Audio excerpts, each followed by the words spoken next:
I need you to stop exactly what you're doing right now. Put down the coffee, close your other tabs, and look at the screen. Take a look at the price sticker on your phone. What does it say? It likely shows a number somewhere around $71. This is the Asian guy here, also known as John Augie from Currency Archive. If you're looking at the COMEX spot price, the London Fix, or any major Western feed, you're seeing a number hovering in the low 70 seconds. If you are a technical analyst, you are probably drawing lines on a chart and looking for support levels. You're telling yourself that the market is consolidating and that silver is holding the line, but I am here to tell you that the number on your screen is a lie. It isn't just slightly off or acting as a lagging indicator, it is a total hallucination. It is a ghost signal coming from a dead system that hasn't realized its heart has stopped beating. Because right now, as I speak to you from the other side of the world, the reality on the streets of Tokyo is violently different. We are receiving confirmed, verified reports from our sources on the ground in Japan. Retail silver bars, the actual physical metal you can hold in your hand, are changing hands for 20,000 yen. Let's do that currency conversion together. At the current exchange rate, that translates to roughly $130 per ounce. I want you to let that sink in for a moment. 130. Now look back at your screen showing 71. That is a spread of 59. That is a premium of 83%. In the history of modern financial markets, we have never seen a divergence this extreme. The spot price is supposed to represent the global value of the commodity. The street price represents what people are actually willing to pay for it. An 83% spread isn't just a market inefficiency. It is a total market failure. It is the financial equivalent of a massive heart attack. When you see a spread of 2%, that's normal. That's just the dealer's profit margin. When you see 5%, that's high demand. When you see 10%, that's a supply squeeze. But when you see a spread of 80%, you are looking at a complete systemic fracture. It means the mechanism connecting the paper market to the physical market has snapped. The cable has been cut, the elevator is falling, and the floor is rushing up to meet us. Now I know what the skeptics are going to say. I can already hear the comments, Asian guy, you're exaggerating. Japan has high taxes and a consumption tax. It costs money to fabricate bars and ship the metal. You can compare a 1,000-ounce commercial bar in New York to a 1-ounce coin in Tokyo.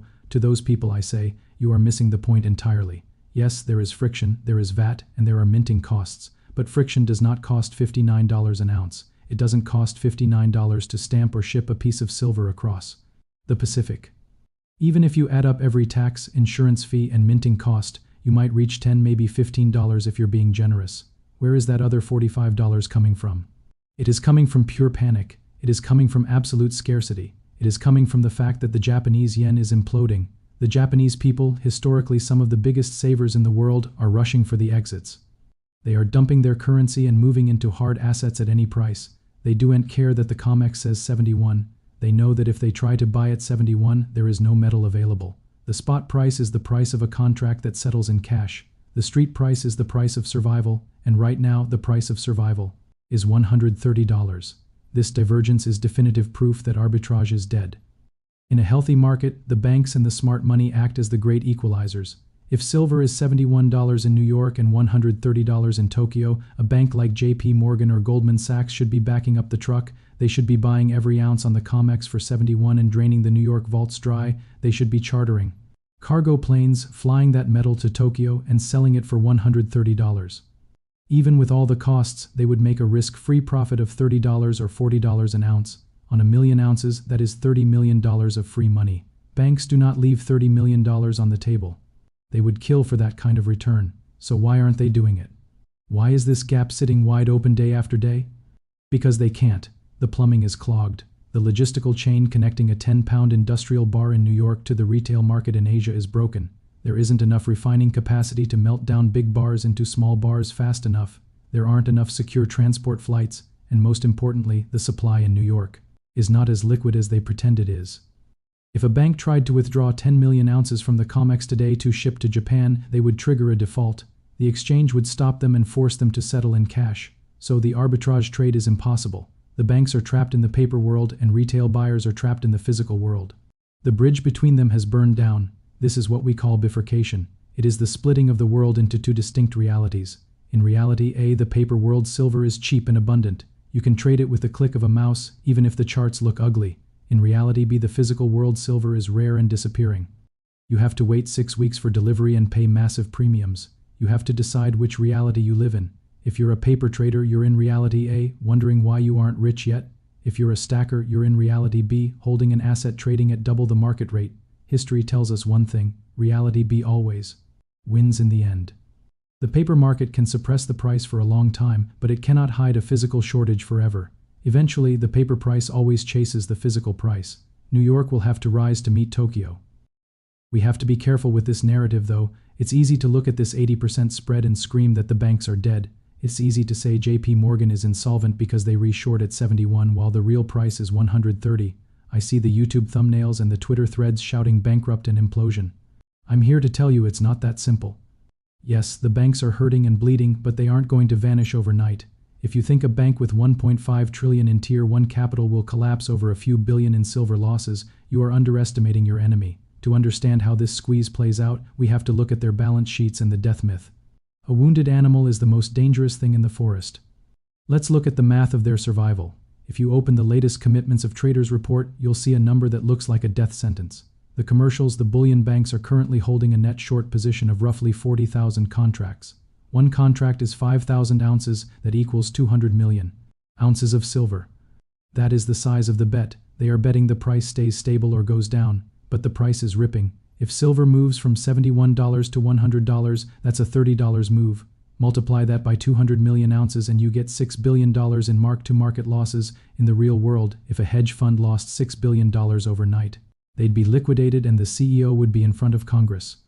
This is why the internet is on fire with rumors that Bank of America is insolvent. The math says they are underwater and bleeding $200 million for every dollar silver ticks up. But here is the uncomfortable truth. $6 billion is a rounding error for these institutions. JP Morgan alone has a Tier 1 capital buffer of roughly $300 billion. The total assets of the big 4US banks exceed $10 trillion. A $6 billion loss represents maybe 2% of their safety buffer. Does it hurt their quarterly earnings? Absolutely. Will bonuses be cut and traders fired? Yes, but does it force them to hand the keys over to the apes? No, it's like getting a flat tire. It's annoying and expensive, but you don't abandon the car. The bullion banks have the ultimate credit card, the Federal Reserve. There's also another layer to this, the hedge. We often assume these are naked shorts, but banks are bookies, not gamblers. While they are short on the COMEX, they are likely long hundreds of millions of ounces in the invisible OTC market. When a miner sells 10 million ounces to JP Morgan at $70, the bank is long that metal. To stay neutral and just collect their fees, they go to the COMEX and short 10 million ounces. If the price hits $100, they lose on the COMEX but gain on the miner's contract. Net loss? Zero. Now they aren't perfectly hedged. They definitely have some naked speculative exposure that is bleeding. Maybe they're unhedged on 50 million ounces, which would be a $1.5 billion hit. That stings, and it's why we see stress in the repo markets. They need cash to meet margin calls while waiting for the long side to pay out. This is a liquidity crisis, not a solvency crisis. The banks are facing a squeeze for cash, but they aren't broke.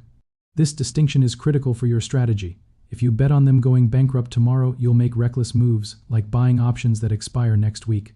The banks will just deploy capital, meet the margin call, and use algorithms to crush the price back to $70 to shake you out. They have the staying power to fight a war of attrition. What we are seeing is a painful deleveraging. They are unwinding bad bets and realizing it's too expensive to fight the trend. At $20, they could smash the price easily. At $71, it costs them billions in collateral, so they are retreating in a controlled, managed way. And if things really get out of hand, if silver hits 200 and losses hit 60 billion, the exchange will just change the rules. We saw it in 1980 with the Hunt brothers and in 2022 with the nickel market. They will halt trading or force a cash settlement at a fixed price. This is why I tell you, do not play their game. If you hold a paper contract, they can change the rules of that contract. If you hold physical metal, they cannot change the laws of physics. The banks will survive, but their retreat clears the path for silver to rise. They are no longer a wall. They are just a speed bump. The real threat to the system isn't a bank balance sheet, it is the supply shock. They can print dollars to bail out shorts, but they cannot print a bar of silver. As of today, January 1, 2026, the new laws in Beijing have officially gone into effect. The Chinese government has quietly closed the gate.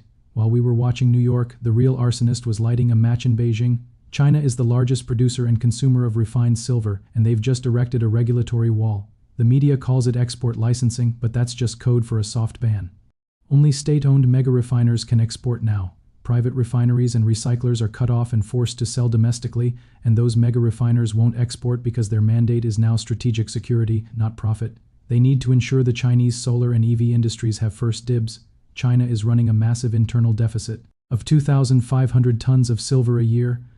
With new solar panels using 50 to 80% more silver, their hunger is insatiable. Exporting silver from Beijing's perspective is now an act of treason. The river of silver that flowed from east to west has stopped. It might even reverse. Western companies like Tesla that relied on Chinese silver are waking up to a dial tone. Today, this creates a permanent structural deficit for the West. We are deficit regions that rely on imports to keep the lights on. If you take China out of the equation, the stool falls over. This industrial panic is moving from a slow burn to a wildfire. Medical device makers, defense contractors, and 5 grams builders are all staring at a broken market. They see a spot price of $71, but a China price of $110 and a Japan price of $130. This leads to inventory hoarding. Companies are now ordering just in case rather than just in time. If they need 10,000 ounces, they order 20,000 because a factory shutdown is a fatal cost. This behavior creates a self-fulfilling prophecy of shortage. The banks can manipulate digital contracts, but they can't tell a factory in Ohio how to build a missile without physical metal for the first time in history. Western elites are powerless against physical reality. Money is useless if the seller says, "not for sale." This brings us back to the COMEX vaults, which are currently running on fumes. When we pry open those steel doors in New York, we don't find a mountain of silver. We find a hollow echo. According to the latest reports, registered silver has fallen to 38.2 million ounces. The world consumes about 3 million ounces a day. That means the global benchmark for silver is sitting on less than 2 weeks of supply. This isn't a buffer. It's thin ice and it's cracking. The banks try to hide this by pointing to total inventory, which includes eligible silver, but eligible silver belongs to private investors and family offices. The banks can't touch it. Only the 38 million ounces in the registered category are available for delivery. If you see the price in Japan is $130, are you going to sell your silver to the bank for $71?